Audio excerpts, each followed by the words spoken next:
काय आलं? काय नाही, तुझं वेगळं आहे ताई. तुझी हे झालं तर परिस्थिती बाकी काय.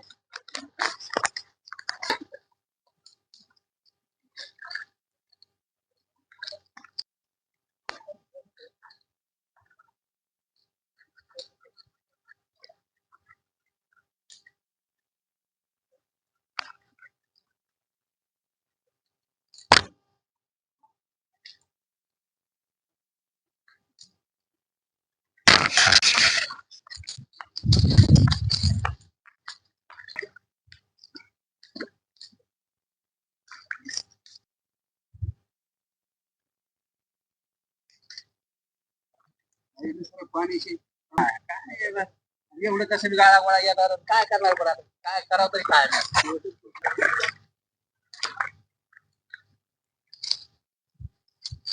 दोन दिवस 4 खर्च होऊन गेला.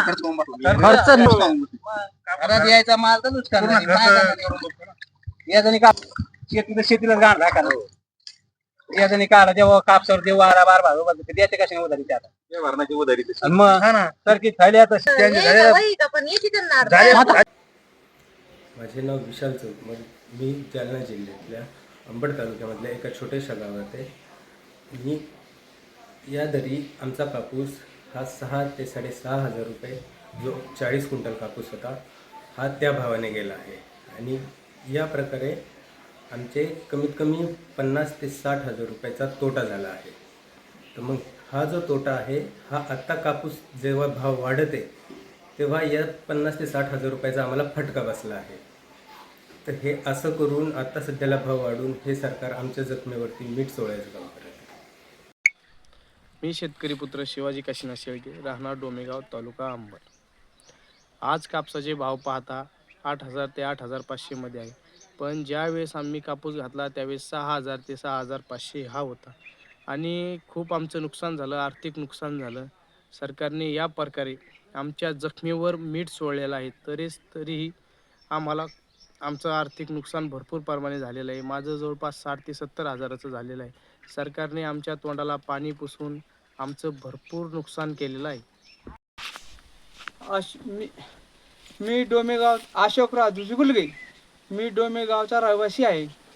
पण असा योग आला, ज्यावेळेस आम्ही संकटात होतो, आमचा 7,000 रुपये क्विंटलने कापूस विकण्यात गेला. नंतर कापसाचा भाव आता 8,000-8,500पर्यंत गेला. आजूक वाढतो काय हे सांगता येत नाही. आणि काय सरकार आहे हे आमच्या तोंडाला पान पुसल्यासारखं झालेलं आहे. सरकार साहेब, कापसाला भावने आम्हाला पहिल्याने मिळाला 7,000 रुपये क्विंटलने, आता 8,500-9पर्यंत चालला कापूस. काय कसं करता आम्ही शेतकऱ्यांनी, कसं खर्च करायचा, कसं जगायचं, या काय आता मोठं अवघड आहे. माझे नाव बाबासाहेब राधाकिशन शेळके, मुक्काम डोमेगाव, तालुका अंबड, जिल्हा जालना येथील मी अल्पभूधारक शेतकरी आहे. यावर्षी एकूण मला शेती 1.5 एकर आहे. या 1.5 एकर क्षेत्रामध्ये मी कपाशीची लागवड केली होती आणि त्या कपाशीसाठी एवढा आवडवे खर्च केला होता की 1.5 एकर क्षेत्राला मला यावर्षी 90,000 रुपये खर्च आला होता. आणि 90,000 रुपये खर्च करून बी मला असं वाटत होतं की यावर्षी माझा खर्चसुद्धा फिटत नाही. पण योगायोग असं झालं की यावर्षी अतिवृष्टी एवढा पाऊस पडला की पूर्ण शेती खडून गेली होती. पण यावर्षी वाटलं की आपल्याला जो 90,000 रुपये खर्च केला हा खर्चसुद्धा निघत नाही. पण योगायोग असे आले की सुरुवातीला शेतकऱ्यांनी 7,000 रुपये दराने भावाने कापूस घातला.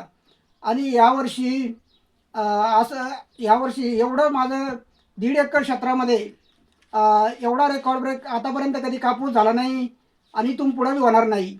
पण यावर्षी मला आतापर्यंत 1.5 एकर क्षेत्रामध्ये सगळा मिळून 35 क्विंटल कापूस झाला. आणि 35 क्विंटल कापूस झाला आणि योगायोग असं झालं की त्या कापसापासून एवढा अंगाला खाज सुटत होती, एवढा भयंकर त्या कापसापासून त्रास झाला. पण आज रोजी कापसाला सुरुवातीला 7,000 रुपये कापूस गेला आणि आज रोजी 8,500 ते 8,600 रुपये कापसाला भाव मिळत असल्यामुळे एकूण खूप याचे जास्त मला पैसे जास्त मिळत असल्यामुळे आज रोजी कापसाला भाव वाढल्यामुळे माझं खूप समाधान वाटत आहे.